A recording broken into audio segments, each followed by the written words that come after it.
The people upstairs won't stop singing happy birthday. It's been 5 hours.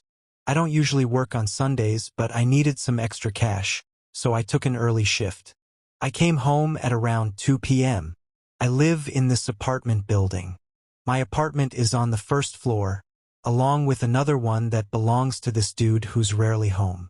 There's Mrs. Rogue's place on the ground floor, and then the second floor has 2 other flats, one owned by an elderly couple and the other by this family I don't really see that often, directly above me.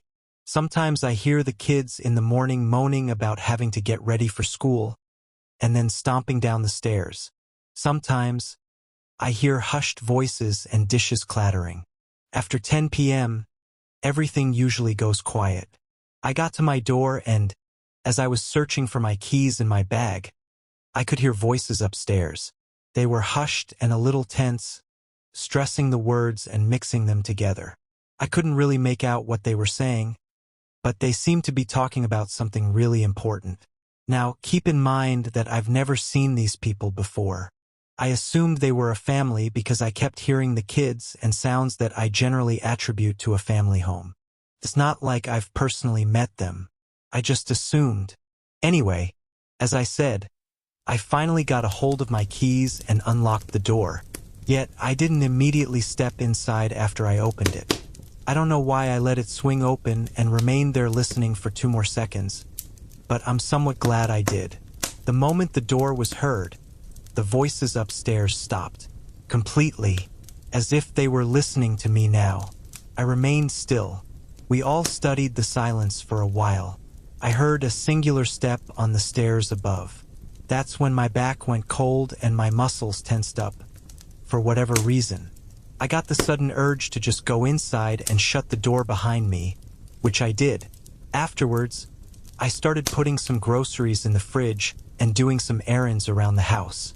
Faintly at first, then stronger, I started hearing this birthday song upstairs. I smiled and sighed. They were planning the birthday, man. That's why they were so precautious, so nervous. It sounded like there were around 5 to 6 people singing, maybe? Happy birthday, dear Jonah. That was cute.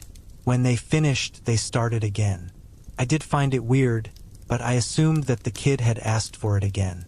Kids love blowing out candles and whatever. It was an awfully long song. Kept looping until reaching its conclusion, just like the first time. It had a lot of unnecessary runs and filler and extra lyrics. When they finished, a little pause followed. Then they started again in the exact same way. Fucking weird family, I thought. And by that time I'd gotten annoyed, so I just put on my headphones and laid down on the couch. I fell asleep at around 4 or 5 p.m. I woke up from the nap disoriented. Man, after work naps hit the hardest. I'd slept until around 8 p.m., and the sun was peeking at me from behind some buildings. A sunset that was more blue than red, a melancholy and confusion that reminded me of how liminal your house felt when you would go to sleep after school and wake up with a sore throat and a huge pillow mark on your face, with your mood ruined, your mother suddenly calling you out to go to dinner. I swallowed, staring blankly at the window highlighted in gold and rum. I rubbed my eyes, then massaged my face. I stood up to get a glass of water, walked barefoot to the kitchen, which was now sunken in that specific 8 p.m. darkness, and stood still and silent, not knowing what I wanted from my life. Then I finally registered one important detail. The folks upstairs were still singing happy birthday. I listened for a while, unsure of what my reaction should be.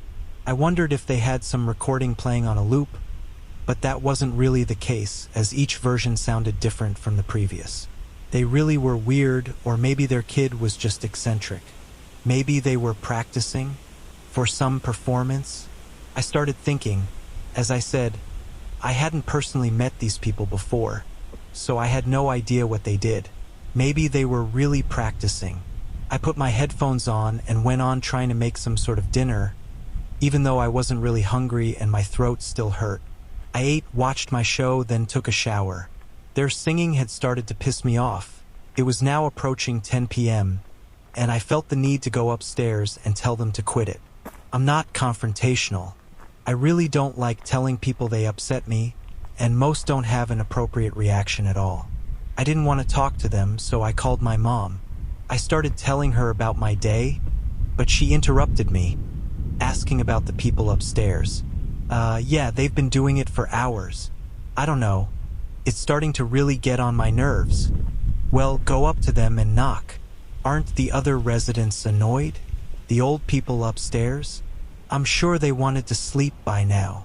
Maybe I could just put on some music. That could cover them up. But do you want to listen to music? No, not really. Then why do it to please them? Go upstairs, Michaela. I sighed and reluctantly agreed. After hanging up, I put on a sweater and unlocked my front door. The moment I opened it, the air felt a little colder.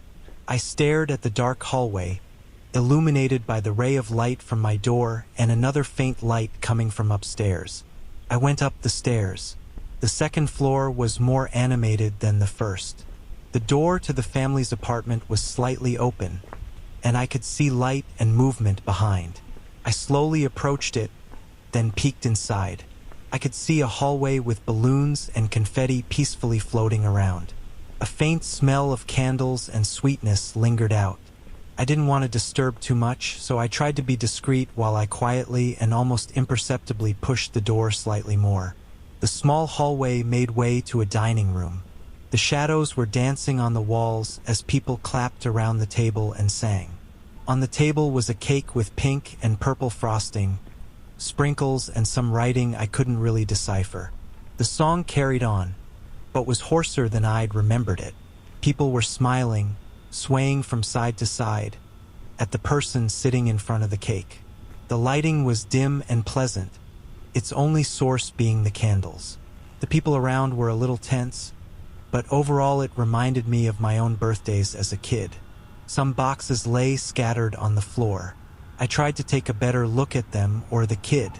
The child looked like a young boy with a big birthday hat on. He, I think, could have been 10 or 12, and his face was round and stretched into a big smile. I stared for a while at the teeth.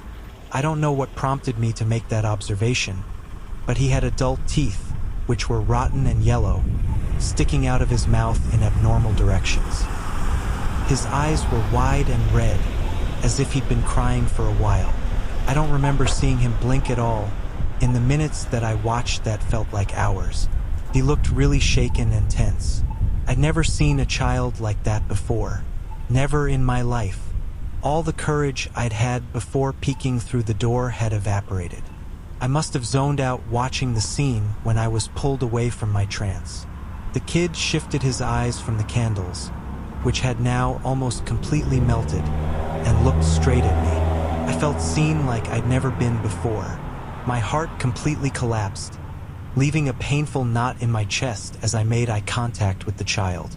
His smile slowly faded, turning into a grimace. I wanted to run, but I was somehow frozen in place. Suddenly, he blew out the candles, and the room was engulfed in darkness. I heard something shuffle in the dark towards me, gasped and shut the door behind me as I practically jumped down the stairs. The shuffling and scratching followed.